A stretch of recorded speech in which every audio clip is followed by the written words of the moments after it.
Today again we are going to discuss the same chapter, chapter 2 kinematics from first year physics. और आज हम जो discuss करने जा रहे हैं वो आपके पास है numericals of motion under gravity. अब मोशन अंडर ग्रेविटी के जो न्यूमेरिकल्स हैं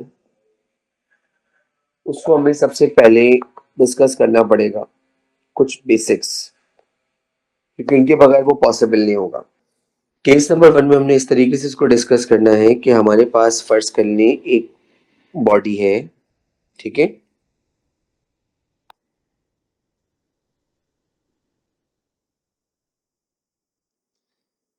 और एक बिल्डिंग है जिसकी हाइट हमें गिवन है,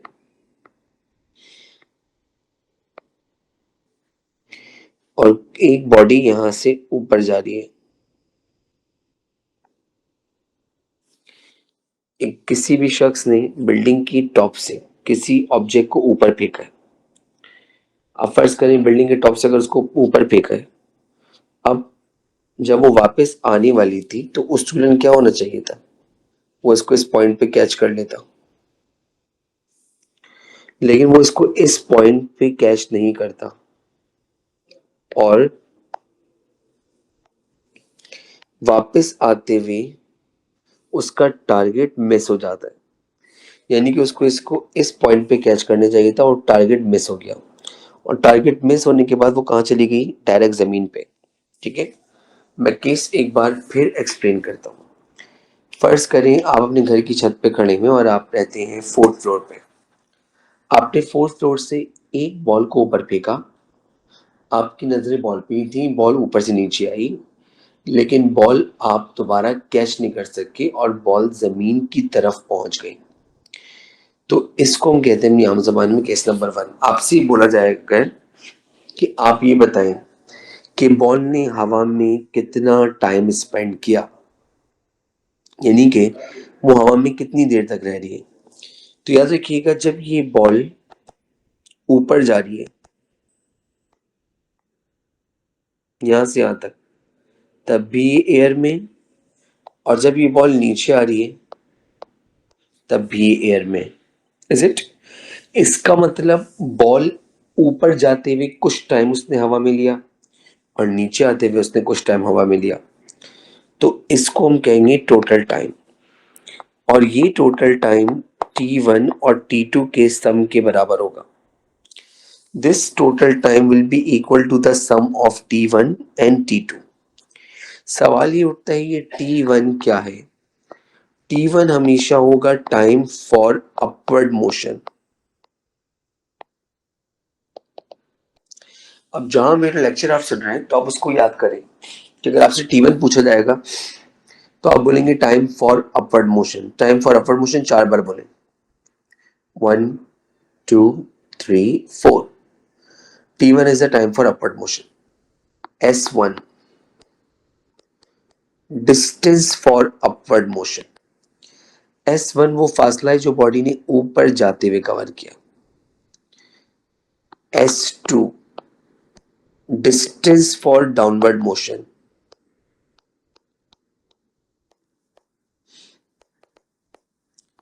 t2 time for downward motion। चार चीजें पहले आप अपनी कर लें, t1 s1 s2 t2। t1 जिनके साथ 1 आ रहा है वो ऊपर जाने वाली अपवर्ड मोशन के पैरामीटर्स हैं, जिनके साथ 2 आने वाला है वो नीचे वाले पैरामीटर्स हैं। अगर जिनके साथ 1 आ रहा है तो इसका मतलब टाइम t1 है, तो ऊपर जाने का वक्त है। अगर s1 है तो ऊपर जाने का डिस्टेंस है। अगर t2 है तो वो नीचे आने का टाइम है, और अगर s2 है तो वो नीचे आने का डिस्टेंस है। ठीक, ये हमने यहाँ पे देखी इसकी डिस्क्रिप्शन। अब याद रखिएगा, अगर आपको टोटल टाइम निकालना होता है नॉर्मली, तो 99% केस में टोटल टाइम इस वक्त निकलता है जब आप पहले t1 निकालें, फिर s1 निकालें, फिर s2 निकालें, फिर t2 निकालें। ये चार फैक्टर्स हैं जिनको अगर आपने कैलकुलेट कर लिया तो आपके पास टोटल टाइम आ जाएगा, t1 s2 s1 s2 t2। ठीक है, अब देखिए जरा, अब मैं आपको इसकी डिस्क्रिप्शन बना के दिखा रहा हूँ, उसको देखिएगा।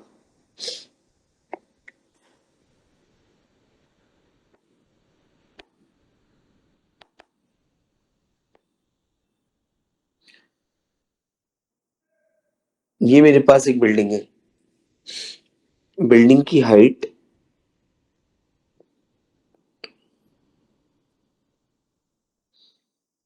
हमें गिवन होती है, ठीक है। यहां से हमने एक ऑब्जेक्ट को ऊपर फेंका है और उसको हम कह रहे हैं ए से लेकर बी तक। फिर यहां से ऑब्जेक्ट नीचे आया है, उसको हम कह रहे हैं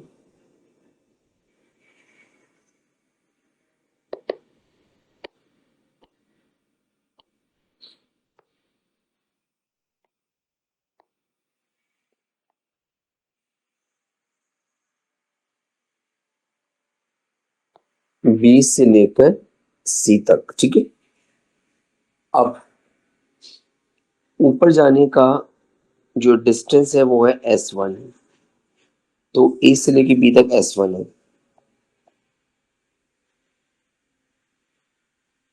नीचे जाने का जो डिस्टेंस है वो है S2। अब S2 यहां से लेके यहां तक का फासला है, दोबारा बनाता हूं उसको।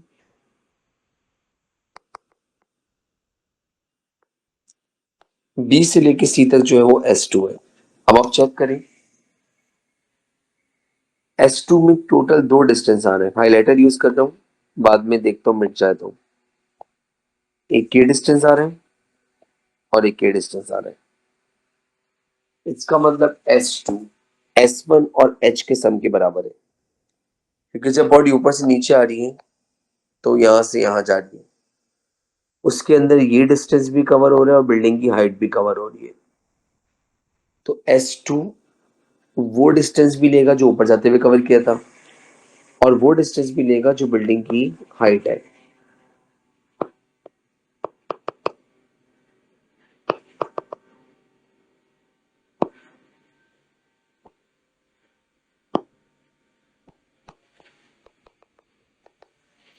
ठीक, तो S2 किसके बराबर होगा? S1 प्लस H के। क्यों? क्योंकि जब आपने कोई बॉडी ऊपर फेंकी थी तो आपके हाथ से छुट के नीचे चली गई थी, और जब आपके हाथ के छुट के नीचे जाएगी इसका मतलब एक्स्ट्रा डिस्टेंस कवर कर रही है। अब वो बिल्डिंग की हाइट भी कवर कर रही है जिसके ऊपर आप थे। तो S2 बराबर होगा S1 प्लस H के, ठीक है। और मैंने बता दिया चार चीजें हम लाइन से निकालेंगे, T1 S1 S2 और T2। अब हम क्वेश्चन देखते हैं। क्वेश्चन कुछ इस तरीके से है बुक का। A helicopter is ascending at a rate of 12 meter पर सेकेंड। और ये बुक का क्वेश्चन है number 1, page number 56। Helicopter is ascending at a rate of 12 meter per second at a height of 80 meters above the ground.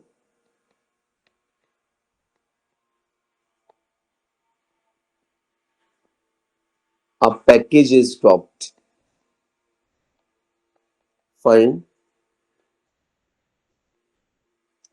how long will the package take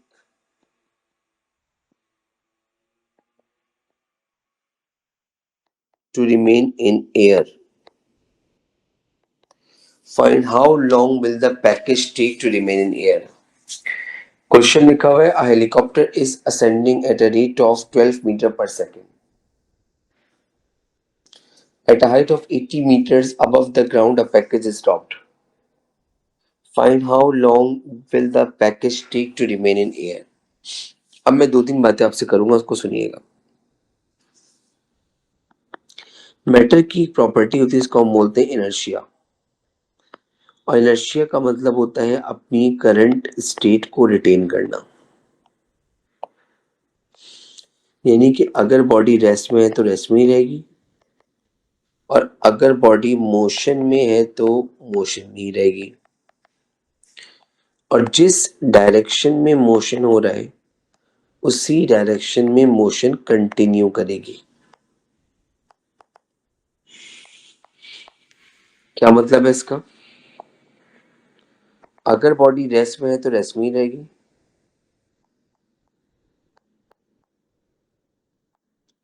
motion में है तो motion में रहेगी, और जिस direction में motion हो रहा है उसी डायरेक्शन में मोशन को कंटिन्यू करेगी। मैटर की इस प्रॉपर्टी को हम बोलते हैं इनर्शिया। ठीक है, अब फर्स्ट कर लें कि ये एक मूविंग फैन है।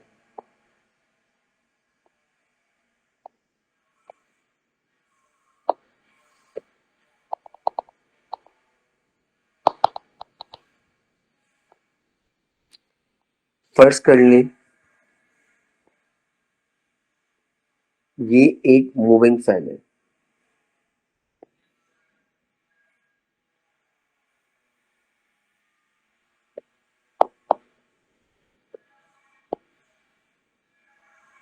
ठीक, अब जब ये पंखा चल रहा है चल रहा है चल रहा है चल रहा है तो चले जा रहा है,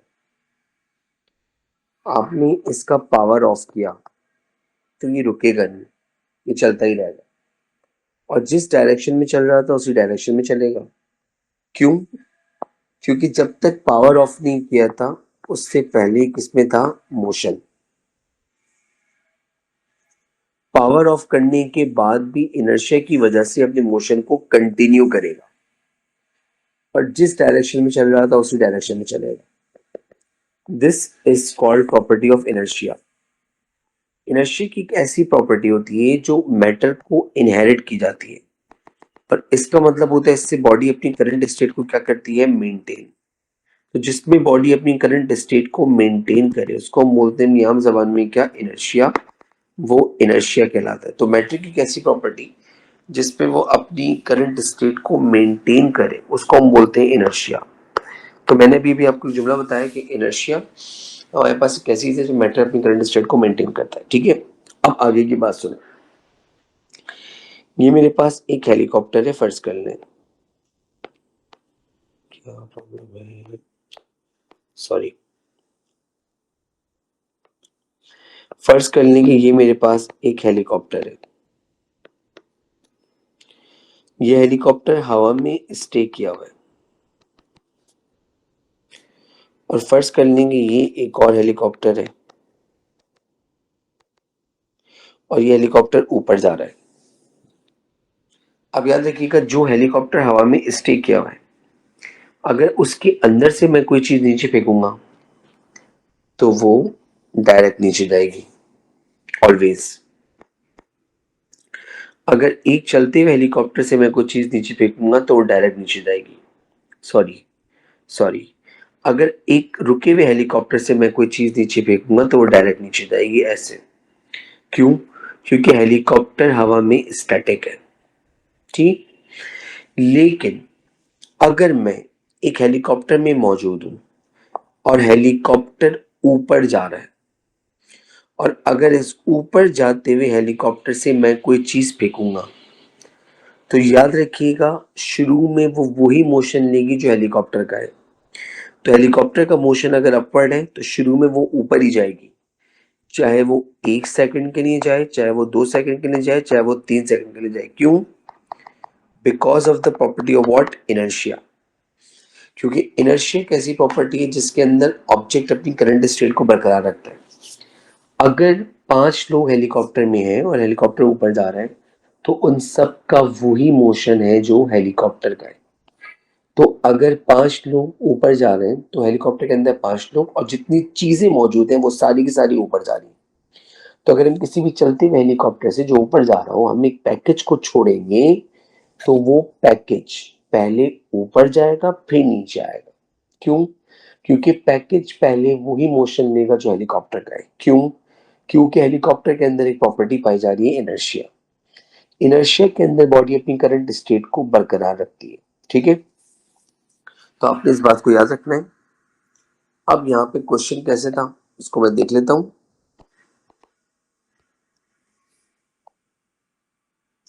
अब ये सब मैंने इरेज करना है यहाँ से, क्योंकि ये सब आपको समझाने के लिए बताया गया था।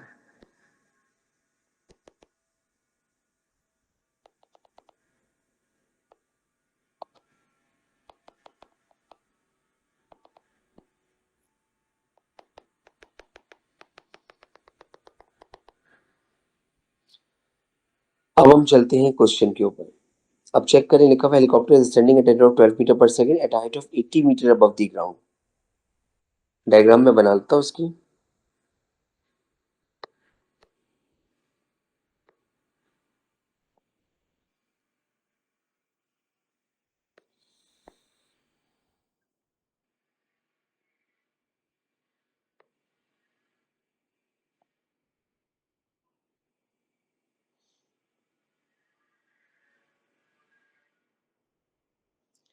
एट्टी मीटर की हाइट से आपने एक पैकेज को पे करना चलते हुए हेलीकॉप्टर से। तो पहले पैकेज कहाँ जाएगा? ऊपर, ए से बी। और फिर पैकेज कहाँ आएगा? नीचे, बी से बोले कहाँ? सी। तो ये वही वाला केस हो गया जिसमें ऑब्जेक्ट पहले ऊपर आ रहा है, फिर नीचे आ रहा है और नीचे जमीन पे पहुंच रहा है। ठीक है, और ये बिल्डिंग की हाइट हमें गिवन है 80 मीटर्स। डेटा में सबसे पहले सिर्फ एक चीज गिवन है, हाइट हमें 80 मीटर्स गिवन है, एक्सेशन हमें गिवन है plus minus 9.8 meter per second square. अब हमें रिक्वायरमेंट में चाहिए पैकेज कितनी देर तक हवा में रुका, यानी कि टोटल टाइम। तो मैंने अभी भी आपको बताया था टोटल टाइम के लिए हम टोटल चार चीजें निकालते हैं, T1, S1, S2, T2। सबसे पहले हम निकालेंगे T1। T1 कौन सा टाइम है ऊपर जाने का? तो मैंने लिखा consider upward motion. Upward motion consider कर रहे हैं from A to B. Upward motion में वी आई गिवन होती है, और वी आई गिवन है हमें 12 मीटर पर सेकेंड। न्यूमेरिकल में आप चेक कर सकते हैं, ये दी अपवर्ड मोशन में वी आई है 12 मीटर पर second, that is given to us. Upward motion में फाइनल वेलोसिटी 0 होती है, खुद से लिखना होगा। और अपवर्ड मोशन में एक्सेलरेशन माइनस में होता है, माइनस 9.8 मीटर पर सेकेंड स्क्वायर। और हमें निकालना है T1। हमने एक्सेलरेशन का फॉर्मूला अप्लाई कर दिया, बहुत सिंपल सा। T1 निकालने के लिए तो T1 बराबर हो जाएगा V F minus V I upon A. V F का मतलब 0, वी आई का मतलब -12 और ये माइनस में 9.8।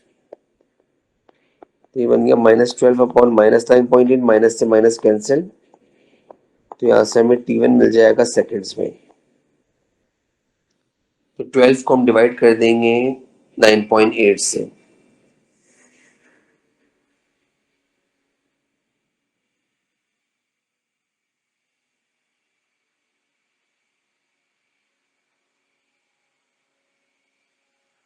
आंसर आया 1.22। अब हम निकालेंगे S1।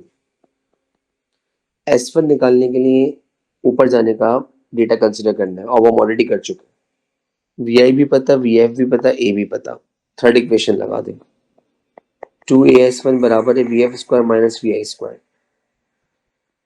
S1 ऊपर जाने का डिस्टेंस था, इसलिए हम डेटा भी ऊपर जाने वाला कंसिडर कर रहे हैं। वी एफ का मतलब 0 का स्क्वायर, वी आई का मतलब 12 का स्क्वायर। ये बन गया माइनस में 19.6 S1, और ये बन गया माइनस में 144। माइनस से माइनस कैंसिल हो गया, S1 की वैल्यू आ जाएगी 144 डिवाइड बाय 19.6। तो 144 को 19.6 से डिवाइड कर दें, तो आंसर आया 7.34 मीटर्स। अब हमें निकालना है T2।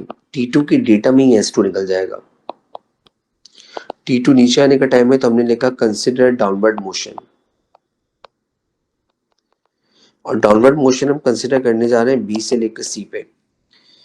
पहले भी मैंने आपको पिछली वीडियो में ही बताया था, डाउनवर्ड मोशन में वी आई 0 होती है, तो खुद से लिख दें 0। डाउनवर्ड मोशन में एक्सेलरेशन प्लस में होता है, तो प्लस 9.8 मीटर पर सेकेंड स्क्वायर। डाउनवर्ड मोशन का डिस्टेंस S2 होता है, और सिचुएशन के हिसाब से S2 किसके बराबर है? S1 plus H। S2 बराबर है S1 प्लस H। क्योंकि टारगेट मिस हो गया है, तो S1 प्लस H। S1 कितना है 7.34 और H कितना है 80, तो S2 कितना आ गया 87.34 मीटर्स। सेकंड इक्वेशन अप्लाई कर दें, S is equal to VIT plus half AT square. जहाँ S था वहाँ S2 आ जाएगा, जहाँ T था वहाँ T2 आ जाएगा। ये पूरा फैक्टर जीरो हो जाएगा, और जीरो क्यों हो रहा है क्योंकि VI जीरो है। S2 की जगह पे आ गया 87.34, हाफ SE आ गया, एक्सेशन 9.8 है और T2 स्क्वायर SE आ जाएगा। अब आपके पास 87.34 SE आ जाएगा, ये बन जाएगा 4.9, यहाँ लिखा हुआ है T2 स्क्वायर। 87.34 के साथ ये 4.9 डिवाइड हो जाएगा, यहाँ से T2 का स्क्वायर आ जाएगा। 87.34 डिवाइडेड बाय 4.9, तो आंसर आ गया 17.824। रूट ले लेंगे, तो रूट लेने के बाद हमें आंसर मिला इसका 4.22 सेकेंड्स। अब टोटल टाइम निकाल लें। टोटल टाइम में आपको एक 1.22 मिला, एक 4.22 मिला, तो टोटल टाइम आ गया 5.44 सेकेंड्स। ये आ गया टोटल टाइम।